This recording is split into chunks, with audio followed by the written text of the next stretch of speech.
Live from the City of Angels here Sunday morning. You know what that means? That means breaking box office straight to If, which at first looked like it was going to come way under projections. It was expected to be about 40 million or higher this weekend. Looked like 30 picked up over the weekend to $35 million for the stateside number, adds 20 million overseas.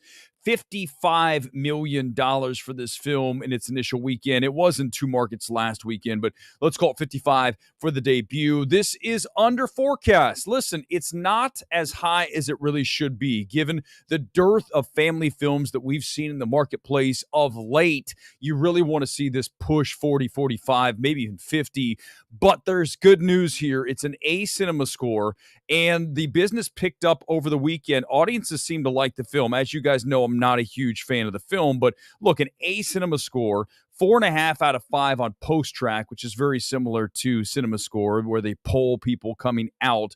And a lot of the kids seem to like the movies. Families are happy with it because I'll tell you one thing the film is not. Is it's not woke. And I know there's a lot of people out there that rail against that and the Disney, the pushing of all of that stuff. Whether you agree with it or not, that's not the issue here.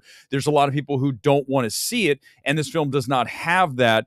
As you look at the, under the hood details here, it over-indexed in the Northeast, Midwest, mountain regions of the U.S., slightly under-indexing in the Southeast, and really didn't do as well in the West. That's not surprising, right? You think of families, traditional family values, as it were, and that's going to be more in the Midwest area. You look at the top theaters, very broad, very diverse market of theaters here. You talk about Orlando, Phoenix, LA is in here, of course, because we're the number 2 market. I mean, I would argue the number 1 movie market in the entire United States. Nashville, New York City, Canton, Ohio, San Antonio, Baltimore, St. Louis, Ottawa, Dallas, Houston, Boston. All these cities did well. Majority of PLF screens, that is IMAX, Dolby, representing 22% of the box office. Not as high here because, let's face facts, you don't need to see this movie in IMAX. And I don't even know if it was playing there because I think Kingdom still has it. It might have had Prime, certainly Dolby for If, but it's just not that kind of film. It's not an event film. You're going to see Furiosa over-index in those PLF screens next weekend because of the fact it's what people want to see that film. It's a big feeling film. Again, 68% of kids, 34% of the general audience, and 28% of parents said it exceeded their expectations. These people have low expectations. I mean, this film just is kind of a mess. Go watch my reaction stream and the stream from Thursday if you want to get my thoughts. Some of you are saying, why did you not like this film? I'll explain. Watch the Tina Turner montage that goes on for 25 minutes. What in the hell am I watching? So I think that overall, this has a chance to run for the next several weekends, which is good news when you look at this film, long term. I think, you've got Despicable Me 4 coming into the marketplace here in several weeks. So we have a little bit of time here to operate.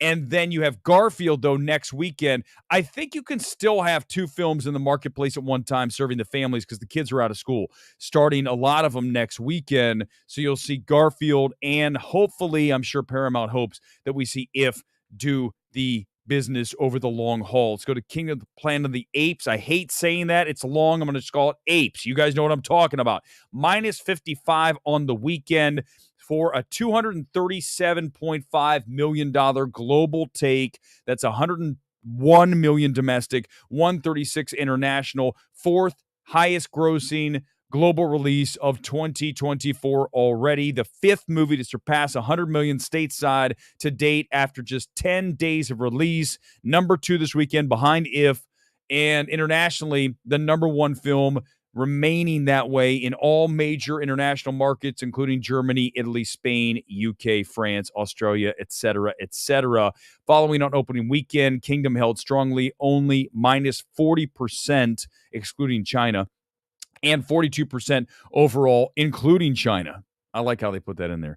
Looking at the second weekend hold, 35% is significantly stronger, they say, than the second weekend holds of Dawn, Rise, and War. So that is encouraging for this film. And again, it benefits from no other major big tent pole in the marketplace. That changes next weekend with Furiosa. How's that film going to perform? I can't wait, A, to see the film, and B, see what happens with this.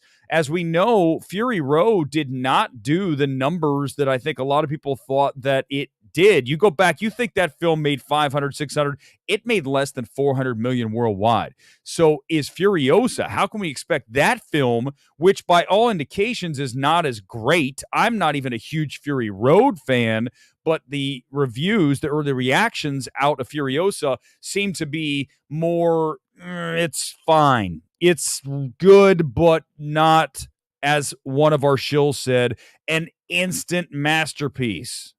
Strangers, $12 million on the debut. That's above expectations as we get into the top 10. I think that it's a real shame. This film's terrible. I mean, it really is a pointless, lifeless remake, and I would argue that Rennie Harlan did a poor job directing this film. There's some shots in this film. You go, what? Why? Why is that here? So, listen, at the end of the day, horror is cheap to produce. This film cost them nothing, Lionsgate. You've got 2 more Strangers films. Apparently, they've already been shot. I don't want to see them. This movie is truly terrible. If you go to see Strangers and can't recognize a really poorly executed, pointless film, we need to get you into the MMT School of Evaluation now. We are taking applications. We will help you to recognize these things. Top 10, If, at $35 million. That's $8,600 per. Remember, I love to throw that number in there. The average per location, that tells you just how strong the debut was. You go back and look at a film that opened much larger, and you're looking at a 20,000 per. So this is less than half of what a really strong debut would be. So it points to the fact this film did not do that well. I mean, it's not a bomb, okay? It has time, but let's not call this a massive runaway success. Not the case. Kingdom at 101 stateside. Strangers, 12 million for the debut. Fall Guy, 62 million here. I believe it's at 129 worldwide, which the budget's 130 plus. Remember, that doesn't mean it's broke even. That means that it still has a long way to go. We're talking at least 2.5, 3x the budget. So you're looking at roughly $375 plus million, and this film's going to lose them a ton of money. There is digital. Obviously, there's other ways to get money back. They will be able to at least get something in return, but it's going to end up being a loser for Universal. Challengers is up to $75 plus million worldwide, $43 million stateside. Guys, for a small film, okay, now I know the budget's 50 plus million on this, but for a film like Challengers to even have $43 million in the marketplace, I would argue is a success. Yes, it's going to lose money, but that's a film that shouldn't even be that high. It points to, and a lot of people don't want to hear this, Zendaya is a box office draw. She proved it here, and we'll see what happens with the next film in for her when she's just by herself and she doesn't have Spider-Man backing her. Obviously, that's a much different situation. Back to Black, the Amy Winehouse movie, bombed. 2.8 million, and you're looking at 1,400 per screen. Bad. Tarot is up to $15 million now after 3 weekends. Godzilla X Kong is almost at $200 million stateside. Blue Angels, a film I highly recommend. We'll talk about that film tonight. Go see it. It's an IMAX, only 227 locations around the United States. It ended up with 1.3 million, and an unsung hero is at $19 million, which is okay. It's not going to end up making them a lot of money, but I don't think it's going to lose them a ton of cash. Tonight, I'm open to whatever you want to talk about. When we look at the box office, we've got that angle. We certainly have a dearth of writing talent to discuss here tonight, and anything else you want to do can as well. Run through some of the reactions, some of the films we're looking forward to this fall. One of my favorite festivals. If I ever went to a festival, it'd be Cannes. I'm not going to pay thousands of dollars to fly to France to watch a movie a month or two early, but it does have the most diverse, most interesting group of films, certainly for me, when you look at a film festival. I'll see you tonight back here, MMT Live from the City of Angels. Until then, peace out. See you tonight, MMT Sunday Evening Spectacular.